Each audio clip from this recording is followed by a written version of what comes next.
Welcome back to the Build Beyond podcast. This episode is for people who are struggling with accountability. It seems like when people come to me and they've got pain or they're dealing with an injury, and we lay out the plan is clear. They have confidence in the plan. But a lot of people lack confidence in themselves. And they just feel like they've fallen short so many times with so many different efforts that this time, even though the plan is great and there's a coach, they're not betting on themselves to win. And I think that is a difficult hurdle to get over.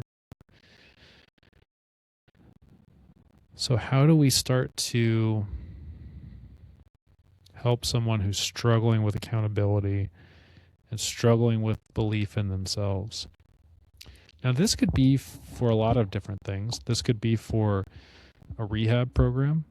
This could be for a weight loss program. This could be something that's just general health. This could be physical fitness. This could even be something, like taking medications and supplements consistently for a long period of time. This problem is not necessarily tied to one specific form of healthcare, but rather I think it's a problem that a lot of people have in a lot of different arenas. In order to get what you want, usually you have to do something over and over again consistently for a long period of time. And that's just hard to do. I'll share a story. My first 2 years of college, I had a very unique athletic experience. I played soccer in college. In those first 2 years, we had a great coaching staff and a really solid core group of players. We punched above our weight. And by that, I mean we beat a lot of teams that we probably shouldn't have beaten. And there were a lot of reasons for that. The coaches did a great job of instilling a sense of ownership in us as players. There are a lot of ways that this happened. One way that I still think about to this day is that we would sit down. I can't remember if we did this once a week or once a month. But as a team, we would come up with one word that we wanted to embody. And so let's say it's toughness or resilience. Pick any word. And then what we would do is we would decide on that one word. And then everyone on the team would have an opportunity to say what that word meant to them. There was a lot of repeats, but there was always something interesting, or even if someone said the same thing, there was a different spin on it. So collectively, we would decide on a word, and then we would create this group definition of the word. Then at any point throughout the season, especially within that week or that month, but throughout the season, when things weren't going well, a coach or a player could say that word out loud, and we would immediately snap in, and we would all come into agreement. We understand what that means, and it doesn't really matter how bad things are going right now. We are going to embody the characteristics of that word that we decided on. Now, that's a powerful drill for a team dynamic. As an individual, that might not work so well, but you could do something similar. This is something I was thinking about the other day. I forget. I think I had worked with several people in a short time span where they had issues with accountability, or they were worried that they were going to fall off track, and I was thinking about it, and I thought, okay, well, what if we made a list? And this is something you can do, because I was thinking about this experience that I had on the soccer team, but then I was struggling with a way to communicate that to someone as an individual who's not in a team environment. And here's what I came up with. We're going to make a list, 2 lists actually. So you could get a piece of paper or a whiteboard, and you're going to write success and then failure right next to it. And we're going to think about the thing that you're trying to accomplish. And I want you to think about someone who accomplishes this routinely, or someone who has accomplished it before. If you can think about a specific person, that's ideal. But you could think about a type of person, you could think about a group of people. And then the people who are successful at accomplishing what you want to accomplish, just start writing down everything, that all of their characteristics. So let's relate this to pain management and rehab, or injury risk reduction. So someone's got pain and injury and they're trying to get back to sport, or they're trying to get back to their active lifestyle. So maybe they want to be a runner, or they're just trying to get back on their bicycle, or be able to go on hikes again, or play pickleball. And they're going to start to make this list. So for example, someone who's successful, they might say, well, they're consistent. They're consistent with their rehab. They're consistent with their diet. They're consistent with their sleep. So consistency is a big one. You might say that they are goal-oriented. So they have very specific, measurable goals. You might say that they are honest. They're honest with themselves, because there's going to be good days and bad days. So they have to know that they're not going to perform 100%. It's not going to be linear progression. You might say that they're flexible, not like they can stretch a lot, but flexible in the fact that they're able to navigate difficult decisions or difficult environments. So they've got a plan for the week, for example, and then they get a flat tire and that messes up their schedule. But they've got that flexibility built in to their schedule and to their mindset, where they can adapt and they can get things done. So you can keep going and making this list of what a successful person, the traits that they would have and how they would be. And then you're going to go to the other side and look at failure. And then you're going to write down all of the traits that someone who fails at this embodies.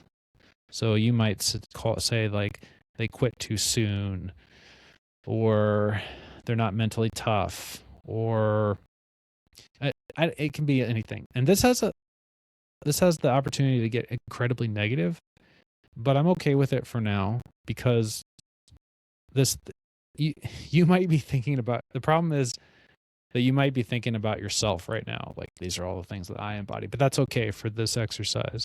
Just write a big list of everything. So now we've got success on one side, and we have all these characteristics of someone that we perceive to be successful. And then we've got failure on the other side and all the characteristics. Well, you get to choose which side you want to be on. Now, here's the interesting thing. If you think about those people who are successful, those people who embody all of those characteristics, or most of those characteristics on the successful side, do you think that they embody those characteristics 100% of the time? Doubtful. And that's a misconception. And do you think that those successful people ever embody any of the characteristics on the failure side? The answer is yes, absolutely. And this is another misconception. So you often look at the end product and you go, oh man, this person's so dedicated. This person they're so strict with their diet, or they're so good with their schedule, or you see, and this is like a social media trap as well. You just see this polished version, but we don't see all of the failures. So you have to understand that if you're someone and you're looking at these 2 lists, it's not all or nothing.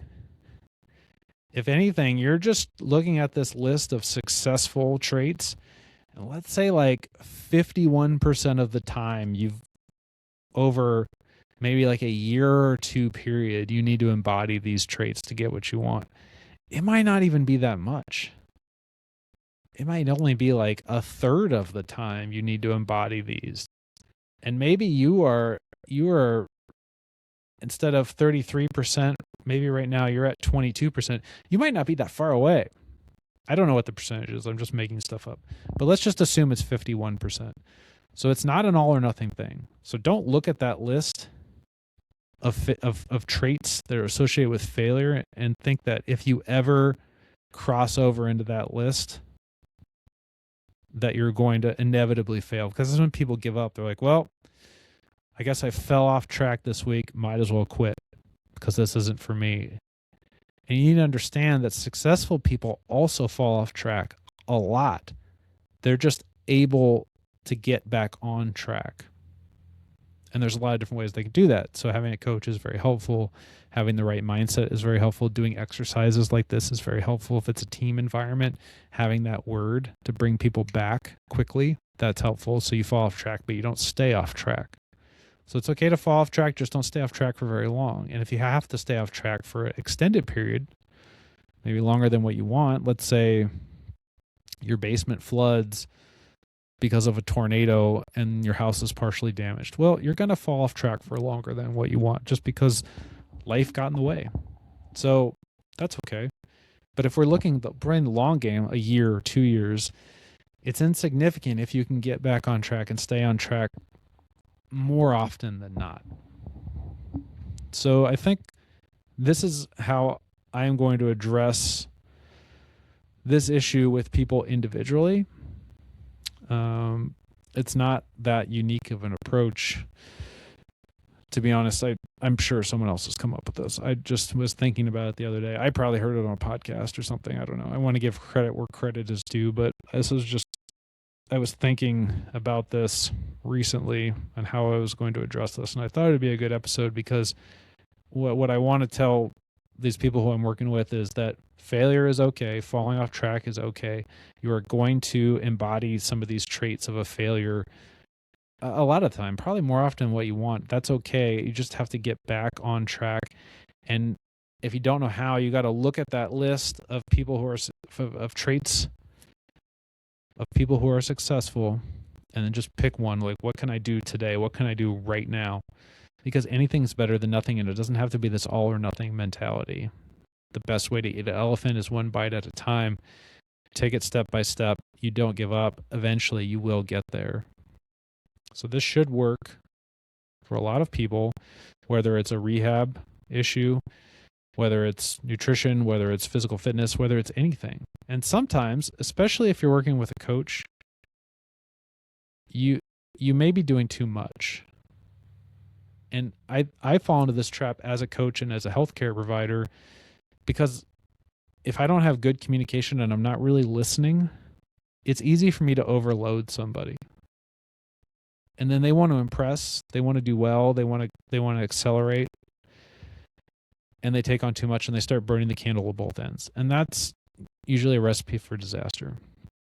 So if you're working with a coach and you feel like it's too much, don't be embarrassed. You got to tell that coach or that healthcare provider, I don't think I can do this. Like, I know that I needed to be doing my rehab, and I know that I need to be getting my steps in, and I know that I need to be sleeping this much, and I know that I need to be working on my nutrition, but I can't stack all these up right now.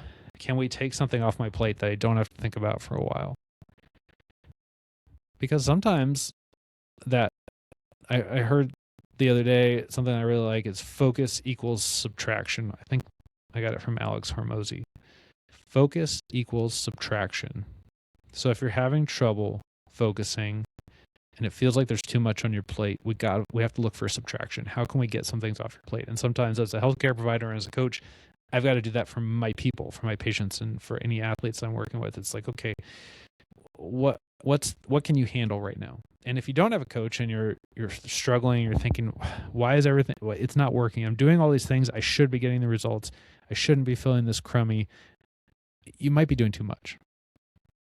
So you're doing all these actions that should put you in the success column, but your results put you in the failure column, and you don't understand what's going on.